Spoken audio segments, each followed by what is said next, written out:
Hello and welcome to Cruising Through Calculus. My name is Alex and today we're going to do a quick trigonometry review.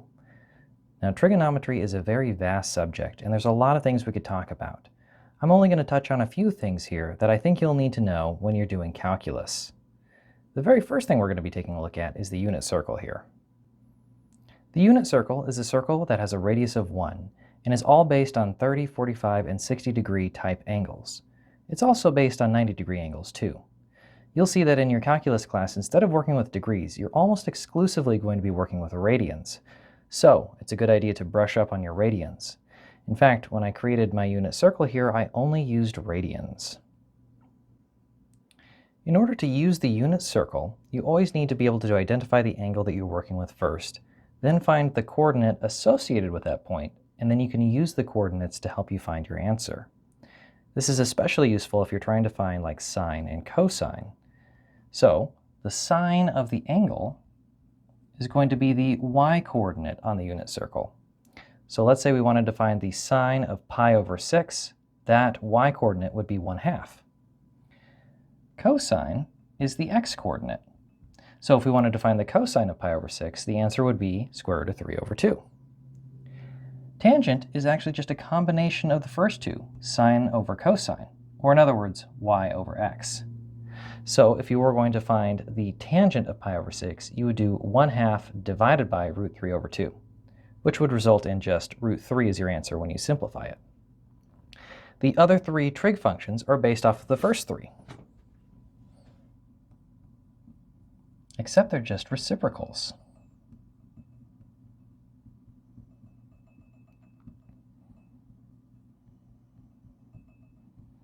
Like this. So if you wanted to find the cosecant and the secant and the cotangent of pi over 6, all you would need to do is take your first three answers and find the reciprocals. So the cotangent, or excuse me, the cosecant of pi over 6 is 2, because that's the reciprocal of 1/2. The secant of pi over 6 is 2 over root 3, and the cotangent of pi over 6 is going to be 1 over root 3. Keep in mind that all of these formulas I'm showing you work only on the unit circle, but that's okay. You should be only using the unit circle in your calculus class.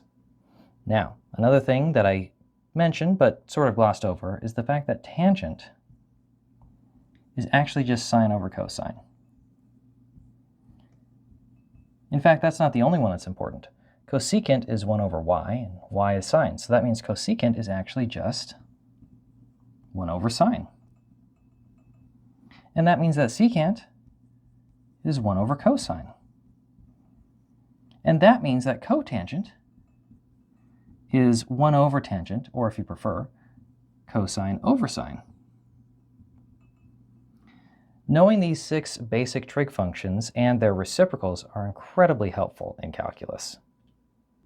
Although you will be working almost exclusively with radians in your calculus class, it's still a good idea to know how to convert between degrees and radians. So if you are given degrees and you want to transform it into radians, multiply your degrees by pi over 180 and then simplify. If you want to turn your radians into degrees, go ahead and take your radians and multiply it by 180 over pi and then simplify that. Another helpful set of formulas are the double angle formulas for sine and cosine, which are here. Now, sine only has one double angle formula that you're taught, but cosine actually has 3 different versions of the double angle formula, and you get to pick which one you think will work best in your problem.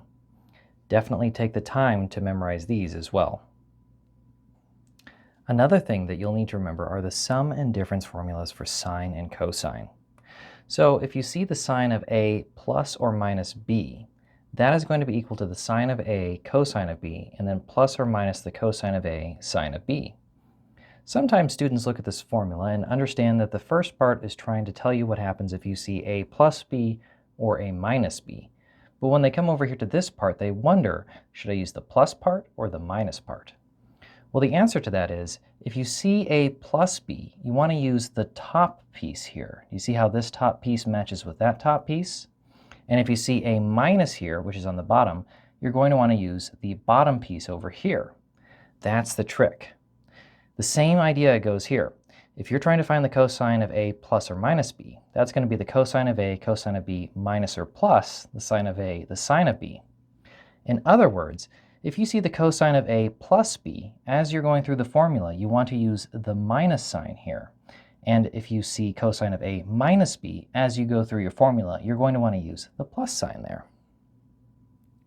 There's another thing I'd like to go over with you, which is the notation, or the way that we write trig functions. Undoubtedly, at some point in your calculus class, you're going to see something like this, sine squared theta. Now, you might wonder what that means precisely. For example, is it the theta that's being squared, or just the sine that's being squared and then you're doing the theta? Well, actually, this is just a shorthand notation. And what it really means is you're taking the sine of theta, the entire piece, and you're squaring it like this. Somebody might accidentally get confused if they saw this, because they might think that maybe you're meaning this. But the way this is written, it's actually the theta that's being squared, not the entire piece first. Now, you won't see this as often, so I wouldn't worry too much about this. But you are going to see this a lot, so keep this in mind. In fact, later in calculus, rewriting a problem like this is going to be very helpful to you. There are a lot of topics we could cover in trigonometry, but I think this is a good start for you. I highly recommend memorizing the unit circle so you can use it on your tests. Most teachers actually expect you to have it memorized. If your teacher does let you have notes, though, go ahead and put the unit circle on your note card so you don't have to worry about memorizing it. Having said all that, there might be some weird trig identity that you'll see in your class, and you'll have to look it up when that time comes.